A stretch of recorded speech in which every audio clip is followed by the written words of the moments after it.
दोस्तों, आज हम बात कर रहे हैं आसाम की और उसमें होने वाले फ्लड्स की। ये फ्लड्स पिछले कुछ सालों से बहुत ज्यादा आ रहे हैं। पिछले साल 50 से ऊपर लोग मारे गए थे और लगभग 50 लाख लोग डायरेक्टली इफेक्ट हुए थे। इस बार ये संख्या बढ़कर 125 हो गई है और हर साल 50-100 लोग मारे जाते हैं। हम सबको समझना जरूरी है कि क्यों हो रहा है और इसकी रेमेडी क्या है, इसका सोल्यूशन क्या है। तो ये क्यों हो रहा है, इसके लिए एक सिंपल सा रीजन है कि ब्रह्मपुत्र जो नदी है, कुछ 1950 के आसपास कुछ अर्थक्वेक आया था, तब से काफी अनस्टेबल है। ये कभी भी अपना रुख बदल देती है और कभी भी इसका फ्लो ज्यादा हो जाता है। ये फ्लो ज्यादा होने का रीजन एक और भी है कि यहाँ पे डिफॉरेस्टेशन बहुत ज्यादा चल रहा है। कोई ना कोई नए प्रोजेक्ट बनाने के लिए जंगल काटे जा रहे हैं, जिसकी वजह से क्लाइमेट चेंज होता है और क्लाइमेट चेंज होने की वजह से वहां और दिक्कतें आती हैं। फिर बात आती है एंक्रोचमेंट की फ्लड प्लेन्स पे।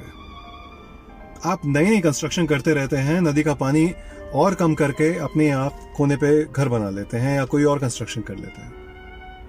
फिर आप एक फॉल्स एम्बैंकमेंट्स बनाते हैं। एम्बैंकमेंट्स वो होती हैं जो आप दीवार बना लेते हैं नदी के पास में, और आप ये सोच लेते हैं कि वो नदी है जो पानी के बहाव को रोक लेगी और वो जो आपने दीवार खड़ी करी है उससे रुक जाएगा। ये बहुत बड़ा माफिया चल रहा है, सिर्फ आसाम नहीं, बहुत से ऐसे एरियाज में जहां पे ये एम्बैंकमेंट्स बनाने का धंधा चलता है।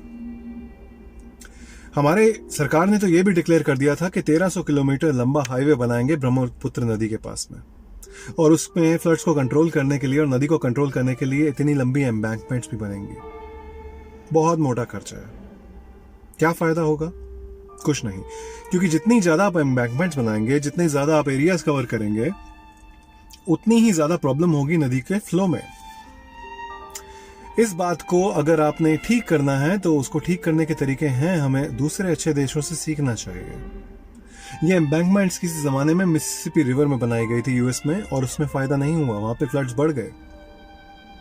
इसके लिए नीदरलैंड जैसे कुछ देशों ने बहुत अच्छे कुछ उपाय किए हैं।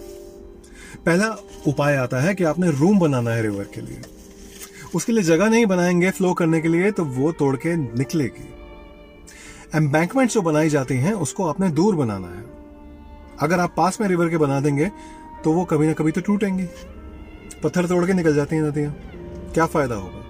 आपको दूर दूर करके बनाना है, जगह देनी है। फिर कितना कचरा जमा होता है नदियों के अंदर, और वहां पे कभी कभी कई जगहों पे डेप्थ कम होती है, तो वहां पे थोड़ी डेप्थ बनानी पड़ेगी ताकि फ्री फ्लो हो सके और वहां पे थोड़ी पानी को जगह मिले। रिवर बेड को डीप किया जाना चाहिए, सफाई करी जानी चाहिए। वाटर स्टोरेज के लिए स्पेशली ऐसे एरिया में जहां पे बहाव ज्यादा आता है, रिजर्वॉयर बनाने चाहिए ताकि उस पानी को बाद में यूज किया जा सके और वहां का फ्लो कंट्रोल में रहे। आप एक और चीज कर सकते हैं जो इसरो की तरह रिलीज किया गया है, एक आपका फ्लड मैप है। वो फ्लड मैप से आप चेक कर सकते हैं कि कहां पे फ्लड प्रोन ज्यादा एरिया है, वहां पे कंस्ट्रक्शन मत कीजिए, वहां पे आप कम लोगों को रखिए। ये सारी चीजें अगर हमारा देश फॉलो करता है तो फ्लड्स कंट्रोल में करे जा सकते हैं। अगर वो बजट बनना ही है फ्लड को कंट्रोल करने का तो अच्छे से बनाया जा सकता है। और सबसे इंपॉर्टेंट चीज, ड्रेनेज सिस्टम दोबारा से बनाना पड़ेगा, नहीं तो ऐसे ही बाढ़ आती रहेंगी, ऐसी ही दिक्कतें होती रहेंगी और हम कुछ नहीं कर पाएंगे।